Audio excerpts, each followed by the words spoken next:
ನಮಸ್ತೆ ಪ್ರಿಯ ವೀಕ್ಷಕರೇ, ಮೋದಿ ಕಡೆಯಿಂದ ಒಂದು ಭರ್ಜರಿ ಗುಡ್ ನ್ಯೂಸ್ ಇದೆ. ಎಲ್ಲರ ಖಾತೆಗಳಿಗೂ ಕೂಡ 8,000 ಹಣಗಳನ್ನು ಹಾಕ್ತಾ ಇದ್ದಾರೆ.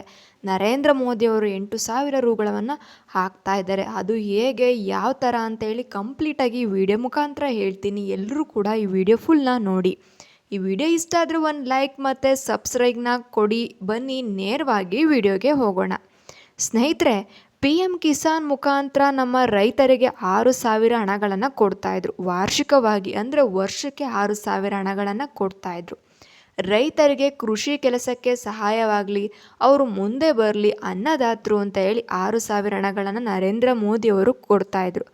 ಆದರೆ ಈಗ ಅವರು 3ನೇ ಬಾರಿ ಪ್ರಧಾನಿಗಳಾಗಿದ್ದಾರೆ. ಅದಕ್ಕೋಸ್ಕರ ಗಿಫ್ಟಾಗಿ ಅವರಿಗೆ ಉಡುಗೊರೆಯಾಗಿ 8,000 ಹಣಗಳನ್ನು ನೀಡ್ತಾ ಇದ್ದಾರೆ. ಸ್ನೇಹಿತರೆ, ನಮ್ಮ ನರೇಂದ್ರ ಮೋದಿಯವರು ರೈತ ಬಾಂಧವರಿಗೆ ಹೆಲ್ಪ್ ಆಗಲಿ, ಅವರ ಮುಂದಿನ ಜೀವನಕ್ಕೆ ಕೃಷಿ ಯಂತ್ರೋಪಕರಣಗಳಿಗೆ ಬೇಕಾಗಲಿ ಅಂತೇಳಿ 8,000 ರೂಗಳನ್ನು ವಾರ್ಷಿಕವಾಗಿ ನೀಡ್ತಾ ಇದ್ದಾರೆ ನರೇಂದ್ರ ಮೋದಿಯವರು.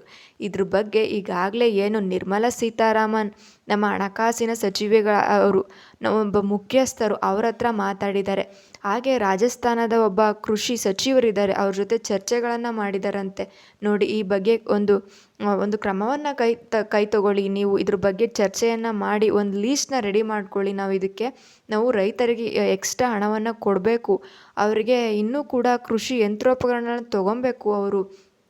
ಅದಕ್ಕೋಸ್ಕರ ಇದ್ರ ಬಗ್ಗೆ ಚರ್ಚೆಯನ್ನು ಮಾಡ್ತಾ ಇದ್ದಾರೆ. ಒಂದು ಸುದ್ದಿಗೋಷ್ಠಿಯಲ್ಲೂ ಅವರು ಕೂಡ ತಿಳಿಸಿದ್ದಾರೆ, ನಾವು ಇನ್ನೂ ಕೂಡ 8,000 ಹಣಗಳನ್ನು ನೀಡ್ತೀವಿ. ಮಹಿಳೆಯರಿಗೂ ಕೂಡ ಒಂದು ಸಹಾಯ ಆಗಲಿ, ಅದು ಯಾರೇ ಆಗಿರಲಿ. ಕೃಷಿ ಭೂಮಿ ಅದು ಪುರುಷರೇ ಇರಲಿ, ಮಹಿಳೆಯೇ ಇರಲಿ, ಇಬ್ಬರಿಗೂ ಕೂಡ ಸಮಾನಾಂತರವಾಗಿ ನಾವು ಕೊಡ್ತೀವಿ ಅಂತ ಹೇಳಿ ತಿಳಿಸ್ತಾ ಇದ್ದಾರೆ. ಇದು ನಿಜವಾಗ್ಲೂ ಕೂಡ ರೈತರಿಗೆ ಖುಷಿ ಸುದ್ದಿಯಾಗಿದೆ. ಆದರೆ ಯಾರು ಇದಕ್ಕೆ ನೇರವಾಗಿ ನಿಮ್ಮ ಬ್ಯಾಂಕ್ ಖಾತೆಗೆ ಬರುತ್ತೆ, ಆದರೆ ನಿಮ್ಮ ಒಂದು RTC ಪಹಣಿಯ ನಂಬರನ್ನು ನೀವು ಕರೆಕ್ಟಾಗಿ ಕೊಡಬೇಕಾಗುತ್ತೆ. ತಪ್ಪಾಗಿ ನೀವು ಅಪ್ಲಿಕೇಶನ್ನ ಹಾಕ್ಬಾರ್ದು ಸ್ನೇಹಿತರೆ. ಇದನ್ನು ಅವರು ಕರೆಕ್ಟಾಗಿ ಅಬ್ಸರ್ವ್ ಮಾಡ್ತಾರೆ. ಇದು ಸೆಂಟ್ರಲ್ ಇದಕ್ಕೆಲ್ಲ ಸ್ವಲ್ಪ ಕ್ರಮಗಳನ್ನು ಅವರು ಕೈ ತೊಗೊಳ್ತಾರೆ. ಅವರು ಸ್ವಲ್ಪ ಟೈಮನ್ನು ಕೂಡ ಅವ್ರಿಗೆ ಬೇಕಾಗಿರುತ್ತೆ. ಡೈರೆಕ್ಟಾಗಿ ಅಂತಂದರೆ ಆಗೋದಿಲ್ಲ. ಇದಕ್ಕೆಲ್ಲ ಒಂದು ಲೀಸ್ಟ್ ಮತ್ತು ವೆರಿಫಿಕೇಷನ್ನೇ ಆಗಲಿ, ಮತ್ತು ಅರ್ಜಿಗಳನ್ನು ತೊಗೊಳ್ತಾರೆ. ಯಾರ್ಯಾರು ಮತ್ತು PM ಕಿಸಾನ್ಗೆ ಅರ್ಜಿಯನ್ನು ಸಲ್ಲಿಸಿದಿರೋ, ನಿಮ್ಮಲ್ಲಿ ಜಮೀನಿನ ಒಂದು RTC ಪಹಣಿ ಆಗಿರಲಿ ಅಥವಾ ನಿಮ್ಮ ಆಧಾರ್ ಕಾರ್ಡ್, ಅದಕ್ಕೆ ಬೇಕಾದಂಥ ದಾಖಲಾತಿಗಳನ್ನು ಮತ್ತೆ ಅವರು ಕೇಳೋ ಚಾನ್ಸಸ್ ಇದೆ. ಅದಕ್ಕೋಸ್ಕರ ಅವೆಲ್ಲ ದಾಖಲಾತಿಗಳನ್ನು ನೀವು ರೆಡಿ ಮಾಡಿಕೊಂಡು ಇಟ್ಕೊಂಡಿರಿ. ಆದರೆ ಯಾರು ಹೊಸ್ದಾಗಿ ಮತ್ತೆ ಭೂಮಿಯನ್ನು ಖರೀದಿ ಮಾಡಿರ್ತಾರೆ, ಅವರು ರೈತರಾಗಿರ್ತಾರೆ, ಮತ್ತು ಅವರು ಕೂಡ ಇದಕ್ಕೆ ಅರ್ಜಿಯನ್ನು ಸಲ್ಲಿಸ್ಬೋದು. ಅವರು ಕೂಡ 8,000 ಹಣಗಳನ್ನು ಪಡ್ಕೊಬೋದು. ಈಗಿನ ಒಂದು ರಸಗೊಬ್ಬರಗಳನ್ನು ತೆಗೆದುಕೊಳ್ಳೋಕ್ಕೂ ಇದರಿಂದ ಸಹಾಯ ಆಗುತ್ತೆ. ನೀವೊಂದು ರೈತರಾಗಿದ್ದರೆ ಖಂಡಿತವಾಗ್ಲೂ ನಿಮಗೆ 8,000 ಹಣ ನಿಮ್ಮ ಖಾತೆಗಳಿಗೆ ಬಂದು ಬೀಳುತ್ತೆ. ಯಾವುದೇ ರೀತಿಯ ಮುಲಾಜಿಲ್ಲದೆ ನಿಮ್ಮ ಈ ಹಣವನ್ನು ನೀವು ಪಡ್ಕೊಬೋದು ಸ್ನೇಹಿತರೆ. ಅದೇ ರೀತಿ ನಿರ್ಮಲಾ ಸೀತಾರಾಮನ್ ಅವ್ರ ಜೊತೆ ಮಾತಾಡಿದಾಗ ಹಣಕಾಸು ಸಚಿವೆಗಳಾಗಿರೋಂಥ ಅವರು ಇದ್ರ ಜೊತೆಗೆ ನೀವು ಎಕ್ಸ್ಟ್ರಾ ಬಡ್ಜೆಟ್ನಲ್ಲಿ ಇನ್ನೂ ಕೂಡ ರೈತರಿಗೆ ಹೆಲ್ಪ್ ಆಗಲಿ ಅಂತ ಹೆಚ್ಚುವರಿಯಾಗಿ ಒಂದು 20% ಹಣವನ್ನು ನೀವು ತೆಗೆದಿಡಬೇಕು. ರೈತರಿಗೆ ಅವರು ಯಾವುದೇ ರೀತಿಯ ರಿಸರ್ಚನ್ನು ಮಾಡಲಿ, ರೈತರ ಮಕ್ಕಳು ಯಾವ್ದಾದ್ರು ರಿಸರ್ಚ್ ಮಾಡಿದ್ರೆ ಅವರಿಗೆ 20% ಹಣವನ್ನು, ಟೋಟಲ್ 100% ಬಡ್ಜೆಟ್ನ ಮಾಡಿದ್ದೀವಿ ಅಂತಂದರೆ ನಾವು 20% ಹಣವನ್ನು ನೀವು ತೆಗೆದಿಡಬೇಕಾಗುತ್ತೆ.